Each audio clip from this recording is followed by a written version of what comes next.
What women want from men. There was a book I read some years ago. It's called For Men Only, a straightforward guide to the inner lives of women.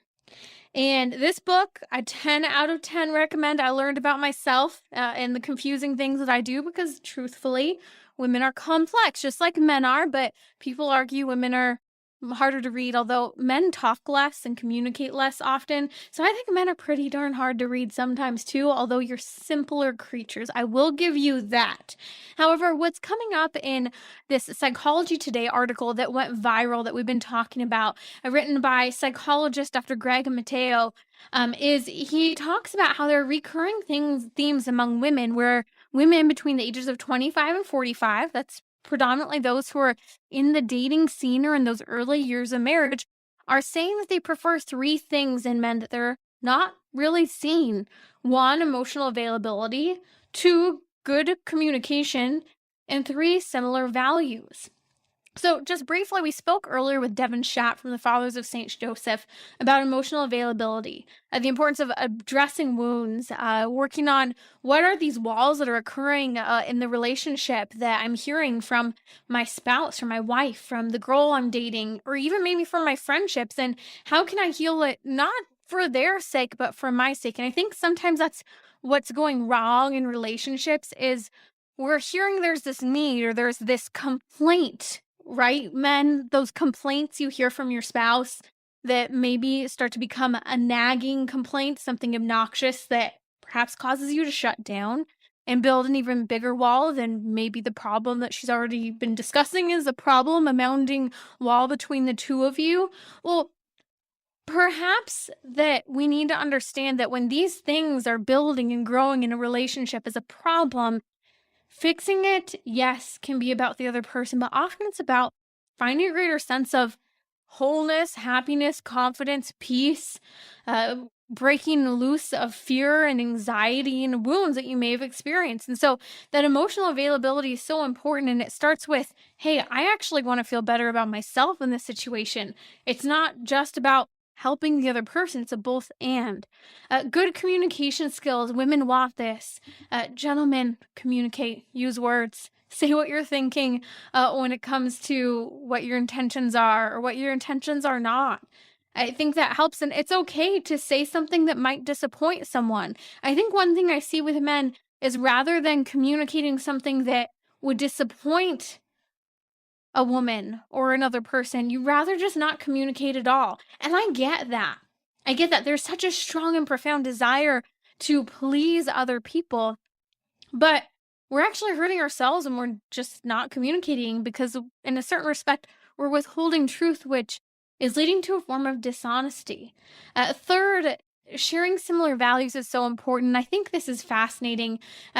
Studies have shown that women want men to treat them special, even when holding to a feminist ideology of quote unquote perfect equality. Now, I believe that men and women are equal in dignity and are equal in value before God, but I do believe very firmly that men and women are different. Just look at biology, physiology, neuroscience.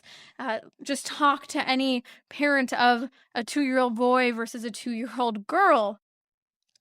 But there was a study that came out about 5 years ago or so in a UK journal releasing research from the University of Kent and Iowa State University, showing that the Brits, the Americans, very common in the West, that women are hardwired to find men who are benevolent sexists, even quote unquote feminist women. That, in other words, what the study from the University of Kent and Iowa State University revealed in the UK journal was that women want to be treated special. They want the quote unquote benevolent sexist, that is, the man that actually thinks there are differences between women, even when that woman wants to say that there's absolute equality between us and has a lot of opinions about work and pay and all of these things that, again, are conversations for another day. But what it showed is studies that continue to reign true from the dawn of time. Women want to be loved and cherished, sacrificed for, chosen, and admired. We need to know that we are beautiful. There's a book, again, I mentioned this earlier, by Shanti and Jeff Feldhahn, husband and wife, incredible researchers, and they dive a lot into keen insights into femininity and masculinity. And the book's titled For Men Only, a straightforward guide to the inner lives of women. It's maybe like 150 pages or so, small book, maybe a quarter size of a normal book. But one chapter in the book is titled, again, this is for men about women, your real joy is closer to home. Your real job is closer to home. She says, how you provide and protect those instincts can actually leave a woman feeling unsafe and less cared for. So, what is she getting at? That this need that women have, that we as women are placing this expectation on you, maybe nagging you about, but we're failing to articulate it properly, and there's a miscommunication, that this understanding that this born, deep, profound need for you as a man to provide and protect can actually sometimes be misunderstood. And that women, just as much as they need financial security, need emotional security and closeness. In fact, so much so that in much research, it's fascinating, and Shanti and Jeff Feldhahn get into this, and much research, women would actually prefer emotional security and closeness and endure financial insecurity as long as she had that emotional security and closeness. That's how important the emotional need is for women. And I think something that's important is, we take these vows at the altar that are so important to be there through sickness and health and good times and bad, for richer or poor.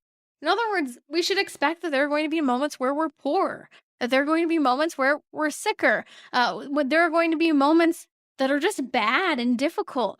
But if what these studies are showing, that in the bad, the poor, and the unhealthy moments of relationships and marriage, if a woman is receiving emotional security from her husband or future husband, the person she's dating, because realize, men, if you're dating, women are figuring out, is this someone who will be emotionally available to me or not? And if not, see ya. Or she's going to keep complaining, trying to get it from you, before eventually, maybe years later, the relationship ends because she realized you can never actually give it to me. That if she has that from you as a man, you will be able to endure together with her support and love the challenges of life. Shanti and Jeff Feldhahn, in their book For Men Only, a straightforward guide to the inner lives of women, because again, I need to figure myself out too, they talk about how money talks. They say, listen to this, money talks, but emotional security sings. Again, money talks, but emotional security sings. That, again, it's not just about the dollars and cents. And I think, men, you are so wired to be providers, but it's easy to become distracted by those provisions that you're trying to give. It's easy to become a workaholic and driven by that God-given mission, but that's not your only mission. It's easy to be consumed by that need for it to turn into fear. Or even in a culture where, we hear about anticipated food crises, famines, meat shortages, all these different things. I see so many men, they're preparing. They're saying, my husband keeps saying, we need a deep freezer. We need to, be buying meat, not because of fear, but out of provisions, out of responsibility, out of being wise and prudent with the resources we have. But it's easy to go too far and to be consumed by whatever concern it is that is getting at you. Your need to have a higher paying job because you need to provide more for your family. You want to make it so there's not a burden any longer on your wife to work. Maybe you want to fix up a house or upgrade the house you have, and you're being consumed by this job hunting experience. Maybe, it can be so many things that can get in the way of that emotional security that women are looking for. But I think in part that's also the devil being in the details. The devil wants to distract you as a man, as the patriarch of the family, which is what men are called to in Christian marriage. What is a patriarch? That's the husband leading the family.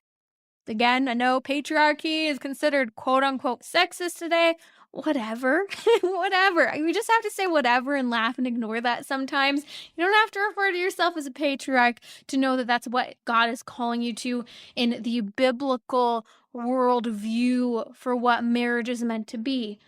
But the devil is trying to distract you. Be consumed by providing. Be consumed by keeping your job no matter what and work, work, work away and miss providing that security that your spouse, your wife needs, but so does your children.